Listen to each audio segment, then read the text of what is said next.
So today we're gonna talk about the money. In 2022, we are making better choices with our money. We're trying to figure out where we want to store money, right? We know that we can go to the bank and save the money, but we want to figure out where can we store money, right? So we're gonna talk about a few different terms, but first we're gonna touch on index funds. We're gonna touch on real estate notes, right?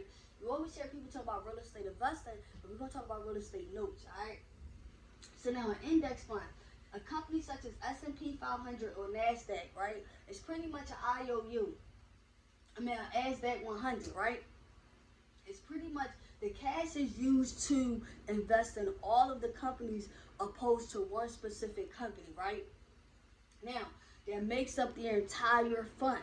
So, opposed to you investing in your money, and then that money is being placed with one particular company, which can literally put your risk at an all-time high. Because if that company crashes, if that investment fails, then you will not be able to get that return on your money, right? However, if they use that cash to invest in all of the companies, your chances of being able to increase your investment will be much higher. Now, depending on what type of fund, it's all type of index funds, mutual funds, things like that. You really want to look at specifically what company you want to invest in, and always do your due diligence on the companies that you're planning to invest in, right? All right, now index fund is literally just one particular type of place you can store your money at. And like I said, the cash is used to invest in all of the companies that make up the funds, right? So all of the companies that have invested money into this fund opposed to one particular investment or one particular company. Now, real estate notes.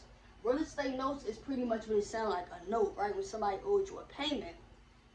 Now, it's pretty much an IOU that is used that is secured by property by one party, and then it's used to need that capital is used to purchase the home or on the person who gave you the note or the interest of the loan, right?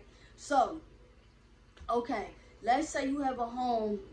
All right, I'm gonna read that more clear, and then I'm gonna explain what it means. I'm gonna reread the definition. It's simply an IOU secured by the property. So one party borrows the capital, right, needed to purchase a home, and then the person who gave you the note and the interest on the loan, right? Now, when you purchase a note, typically someone has a home that they're behind, whether that's on the taxes, on a mortgage. Now, when you buy this note, you are not purchasing a home, you are purchasing the ability to buy the home if the original homeowner defaults on that loan, right? So now, when you loan them the money, right? When you take this loan out, which is the note, now you're trying to figure out, how am I making money on this note?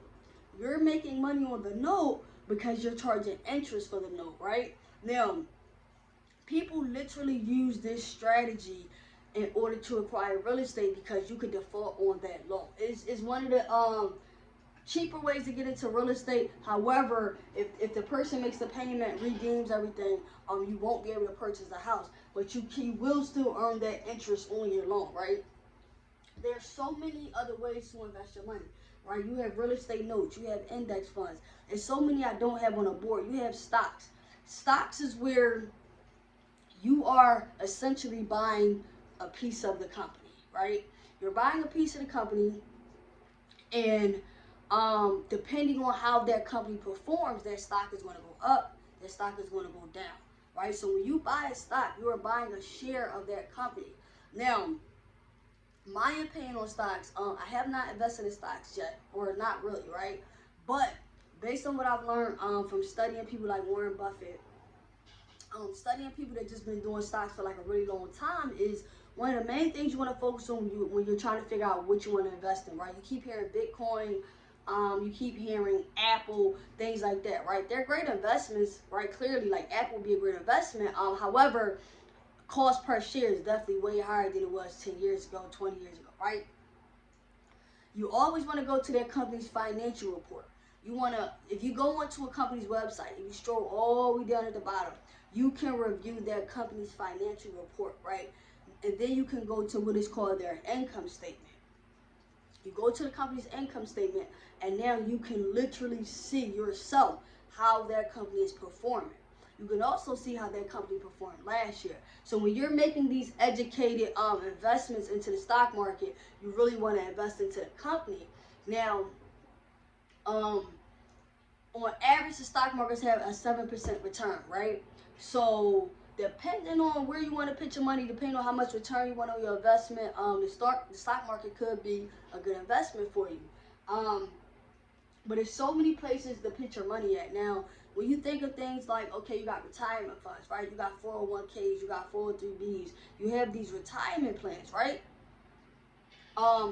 When you start to place your money in those accounts, they do gain you some type of dividends on it. However, if you pull that money out and you actually invest it into a more of a higher cash on cash return, such as a stock, such as a real estate note, such as a real estate investment, a mutual fund, a bond, an index fund. If you invest into and you start to put that money to work for you, even though it may have been came from your job, may have came from your W-2, your increase on that money you will begin to see really go up and raise, right? And I'm super heavy on getting into this year, really having educated knowledge before I'm investing and putting money into it. I always feel like you should have educated knowledge on what you want to invest in. Now, real estate notes in particular, I did a lot of studying on this. Not a lot of studying on it, but I have done some studying on real estate notes. So I do think real estate note has a lot of upside and low risk, right? Depending on your risk tolerance as an investor, depending on your risk tolerance, you want to decide kind of what risk level you at, right? So you want to always think about risk versus rewards. Like I said, only had these two listed on the board: index funds, real estate notes. However, you got mutual funds, you got bonds, you got stocks, you got you could literally invest in other people's businesses. You can become silent partners. There's so many other places, right? This my whole point of this video. There's so many other places to park our money besides banks. So this year I think is a great year to begin that, to start really doing that process and understanding where we want to place our money so that money can begin to capitalize. That's the whole point in even pinning your money in a real estate note. That's the whole point in pinning your money in an index fund and a Roth IRA and any type of account where you're going to allow somebody to hold your money is to want to get a return on that money. That is the main thing. So if you have a particular topic you want to talk about, whether that's index funds, real estate notes, whatever it may be, drop a comment. If you're watching this on YouTube, the Instagram is I am Precious Thompson. The website is preciouscredit.net. You guys can fill out the form if you have any questions in regards to your credit. We talking credit all this year. We talking money all 2022, man. We storing our money instead of saving it. We allowing that money to grow, and this is the way we're going to continue to build wealth through this new year. And I'm going to see y'all next time. Peace.